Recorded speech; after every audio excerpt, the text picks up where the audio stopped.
अस्सलाम वालेकुम everyone. So in the previous video हम लोगों ने काई स्क्वायर टेस्ट की डेफिनेशन पढ़ी कि ये टेस्ट हम क्यों परफॉर्म करते हैं और उसके अंदर हमारे पास क्या क्या प्रोसीजर होता है कि हमने किस तरह उस टेस्ट को परफॉर्म करना है। So do watch that video of my statistic series. तो आज हम उन्हीं स्टेप्स को जो हमने पीछे पढ़े हैं उन्हीं को आज हम एग्जाम्पल के ऊपर अप्लाई करके देखते हैं कि किस तरह हमारे पास रिजल्ट आता है। तो हमने फर्स्ट स्टेप देखा था कि हमारे पास सबसे पहले वो have to formulate two hypothesis, जिनमें हम लोगों ने एक नल हाइपोथेसिस जनरेट करनी है and other one is alternate hypothesis.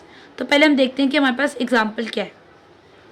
A coin is throne 1600 times. एक कॉइन लिया, उसको हम लोगों ने 1600 टाइम्स थ्रो किया है एंड 840 हेड्स आर रिकॉर्डेड, और उसके अंदर हमें 840 टाइम्स हेड मिला है। Test the hypothesis coin is unbiased, कि ये जो हाइपोथेसिस उन्होंने दी है कि कॉइन अनबाइस्ड है, ठीक है, इसको हमने देखना है कि ये ठीक बात है या नहीं है। तो हमारे पास दो ही चांसेस हैं, या तो हेड आए या तो टेल आए। तो अब हम अपनी नल हाइपोथेसिस को लिखते हैं कि कॉइन इज अनबाइस्ड, और अल्टरनेट को हम लिखते हैं कि कॉइन इज बाइस्ड, और एंड पे हम रिजल्ट निकालेंगे तो हमें पता चलेगा कि कौन सी वाली हाइपोथेसिस को हम लोगों ने एक्सेप्ट किया और क्यों एक्सेप्ट किया, कि कॉइन अनबायस्ड है या कॉइन बायस्ड है। तो फर्स्ट स्टेप हमने बना लिया दो हाइपोथेसिस को। सेकंड स्टेप था हमारे पास लेवल ऑफ सिग्निफिकेंस का, जो कि मैंने आपको बताया था कि कैलकुलेटेड है और ये एक्सपेरिमेंट्स के थ्रू प्रूव है कि इसकी वैल्यू हम लोगों ने 0.05 ही लेट करनी होती है और यही हमारे पास इसकी वैल्यू आती है। थर्ड स्टेप मैंने बताया था कि हमने स्टेटिस्टिक्स को टेस्ट करना है, टेस्ट स्टेटिस्टिक्स। टेस्ट करने के लिए हमने फॉर्मूला लिखा था X square equals to observed frequency minus expected frequency and the square of the difference of these two divided by the expected frequency and the summation of all this. तो अब हम देखते हैं कि ये किस तरह हमारे पास आएगी। तो हम लिख लेते हैं कि ऑब्जर्व्ड फ्रीक्वेंसी में 1600 टाइम्स थ्रो किया, जिसमें से हेड के चांसेस जो थे वो 840 थे। तो अगर हेड के चांसेस 840 हैं तो 1600 माइनस 840 कम्स आउट 760, के टेल के चांसेस जो हैं वो 760 होंगे। ये तो ऑब्जर्व्ड है, कितने टाइम्स हमारे पास 840 टाइम्स हेड आया है और 760 टाइम्स टेल आया है, तो ये तो ऑब्जर्व्ड है। अब हमने एक्सपेक्टेड किस तरह निकालनी है, तो हमने एक्सपेक्टेड को लिखना है यहाँ। एक्सपेक्टेड निकालने के लिए हमारे पास फॉर्मूला है n मल्टीप्लाई बाय p। तो उसके लिए हमें यहाँ पे पहले p लिखना पड़ेगा। इसका मतलब है कि अगर देखा जाए तो नॉर्मली हाफ ही चांसेस होते हैं हेड आने के और हाफ ही चांसेस होते हैं पी आने के, यानी कि टेल आने के। तो पी दोनों में हाफ ही रहेगा। तो अब हमने पढ़ा है कि expected frequency is n multiply by P. तो n हमारे पास क्या है, टोटल नंबर ऑफ टाइम्स जो कॉइन को थ्रो किया वो 1600 है। तो मैं यहाँ से निकालती हूँ e, n is 1600 multiply by p is 1/2, that comes out e 800। यानी एक्सपेक्टेड ये था कि 800 टाइम्स ही हेड आता और 800 टाइम्स ही टेल आता, लेकिन एक्सपेक्टेड के अकॉर्डिंग ऐसा नहीं हुआ। जो हमने ऑब्जर्व किया उसमें हमारे पास 840 टाइम्स हेड आया और 760 टाइम्स टेल आया। तो मैं यहाँ एक्सपेक्टेड लिख लेती हूँ। एक्सपेक्टेड हमारे पास दोनों ही 800 थे कि दोनों 800 आने चाहिए, ठीक है। अब हमारे पास ऑब्जर्व्ड भी आ गया, एक्सपेक्टेड भी आ गया, प्रोबेबिलिटी हमें पता है। अब हम ये वाले स्टेप्स लगाते हैं, observed frequency minus expected divided by expected. Observed इसकी है हमारे पास 840 डिवाइड माइनस 800 इनका whole square divided by expected is 800। Let us do it on calculator. 800 sorry, ये ऑब्जर्व्ड हमारे पास 840 है। 840 minus 800 whole square divided by 100, that comes out 2।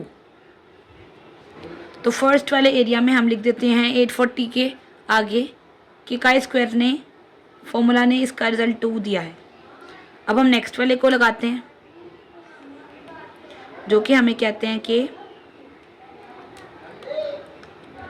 observed which is 760 minus 800 which is expected whole square and divided by expected which is 800 that comes out also 2। तो हम यहाँ पे भी लिख लेते हैं कि 760 minus 800 whole square divided by 800 equals to 2। अब हमने कहा था कि हमने इनका समेशन करना है, तो 1x square is this and 1 is this, तो 2 plus 2 equals to 4। Answer comes out 4। So this 4 is our calculated value, क्योंकि हमने ये तमाम फार्मूलाज के थ्रू कैलकुलेट किया है। लेकिन काई स्क्वायर टेस्ट में हम क्या करते हैं, this is calculate value, but in chi square test we are comparing the calculated value with the tabulated value, ताकि हम अपना रिजल्ट बताएं कि हमने किस वजह से अल्टरनेट हाइपोथेसिस को एक्सेप्ट किया या हमने किस वजह से नल को एक्सेप्ट किया। तो अभी हम देखेंगे कि कौन से हाइपोथेसिस को एक्सेप्ट करना है बेस्ड ऑन आवर रिजल्ट। तो कैलकुलेटेड के लिए तो हमने ये सारे स्टेप्स करने हैं। जो भी आपको कोई भी केस दे दें, कोई भी एग्जांपल दे दें, कोई भी कैलकुलेशन दे दें, आपने कैलकुलेटेड इसी तरह निकालनी है। अब आ जाती है बात कि कैलकुलेटेड तो निकल आई, then how we have to check out what is our tabulated value. तो टेबुलेटेड वैल्यू के लिए सबसे पहले जो चीज़ इंपॉर्टेंट है, जो बात पता होनी चाहिए, degree of freedom. Degree of freedom के ऊपर भी मेरी ऑलरेडी एक वीडियो है, you can do check out degree of freedom. Formula for degree of freedom is column -1 row -1। So इस एग्जाम्पल में how many columns we have 2 columns, 2 minus 1, and how many rows we have 2 rows, 2 minus 1, that comes out to be 1 and 1, 1 ones are 1, so degree of freedom is 1। so अब इस 1 से हम क्या करें, इस 1 से हम इसको चेक करेंगे टेबल में कि जो स्टैटिस्टिक का टेबल है उसमें 1 से क्या वैल्यू आती है। सो यू कैन सी ये टेबल होते हैं स्टैटिस्टिक्स के, इनमें if I zoom out you can check it 1 degree of freedom, and मैंने आपको पहले बता दिया था कि हमारे पास जो लेवल ऑफ सिग्निफिकेंस है, level of significance is 0.5। So when the degree of freedom is 1 and the level of significance is 0.5, the answer comes out to be 3.84, right. So we can write that according to the tabulated value, our value comes out to be 3.84. Now this is our calculated value and this is our tabulated value. तो अब हम देखते हैं कि conclusion कैसे बनाना है। मैंने बात की थी कि when your calculated value is less than your tabulated value, you have to accept null hypothesis, and whenever your calculated value is greater than your tabulated value, you have to accept the alternate hypothesis, right। सो अब हमारे पास value हमारी calculated है 4 which is greater than 3.84।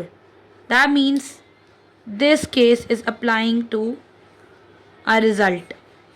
So we have to accept the alternate hypothesis. So what was our alternate hypothesis?